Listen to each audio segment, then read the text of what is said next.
Мен Саркенжеева Диана Жақыпбек Махамбет атындағы нөмір 43-ші мектеп 2-ші сынып оқушысымын.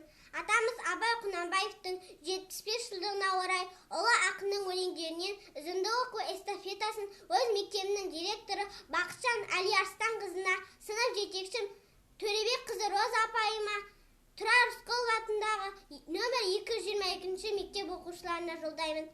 Күз сұр бұлтшы суық қаптайды аспан, күз болып тым қолтыман жерді басқан. Білмеймін тойғаныма тоңғаныма, жол қойнап бие қашқан тай жарысқан. Жасыл шөп бәйшеше жоқ бұрынғыдай, жастар күлмес жүгірмес бала шулай. Қайыршы шал кемпірдей түсі кетіп, жапырағынан айрылған ағаш қурай.